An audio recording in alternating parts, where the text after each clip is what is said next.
ባላድናችሁ በመጀመሪያ ቆዳውን በመግፈፍ ነው የምንጀምረው። ቆዳውን ከገፈፍን በኋላ ታፋውን ወደ ኋላ በመንጎተትበት ጊዜ እንደምታዩት የመገጣጠሚያ አጥንቱ ይወጣልናል። ልክ እሱን ተከትለን ወደ ታች በቢላ እንቆርጠዋለን ማለት ነው። ታፋና እግሩን ለያየ ነው። በግራ በኩልም እንዲሁ አጥንቱን ስናይ ወደ ታች ቀጥታ እንቆርጠዋለን።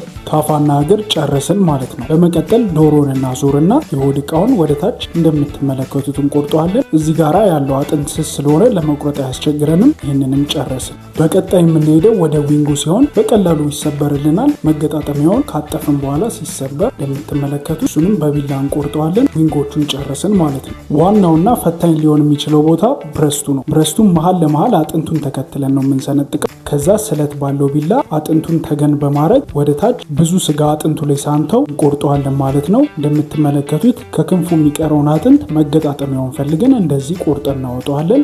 በግራ በኩል ያለውንም ልክ እንደዛው በጥንቃቄ ብዙ ስጋውን ሳንተው አጥንቱ ላይ እንደዛው እናወጣዋለን ማለት ነው። በተለምዶ ዶሮ ወጥ ሲሰራ ፈረሰኛው እዛው ላይ እንዲቀር ይደረጋል። እኔ እዚህ ጋር ማሳያችሁ 8 ፒስ ተብሎ ይጠራል። በስተመጨረሻም እግርና ታፋውን ለመለየት እንደምትመለከቱት መገጣጠሚያውን ፈልገን ቀጥታ እንቆርጠዋለን። እንደ ሬፈረንስ እንዲሆናችሁ ጮማ የበዛበት ፓርት ቀጥታ የምትቆርጡበት ፓርት ነው ማለት ነው። ዶሮአችንን 8 ቦታ ይሄን አስመስለን ቆርጠነዋል። በጣም ቀላል ነው። እንደጠቀማችሁ አስባለሁ። ይህን ቪዲዮ ኮፒ ሊንክ፣ ላይክ እና ፎሎ በማድረግ ሜምበር መሆናችሁን አትርሱ።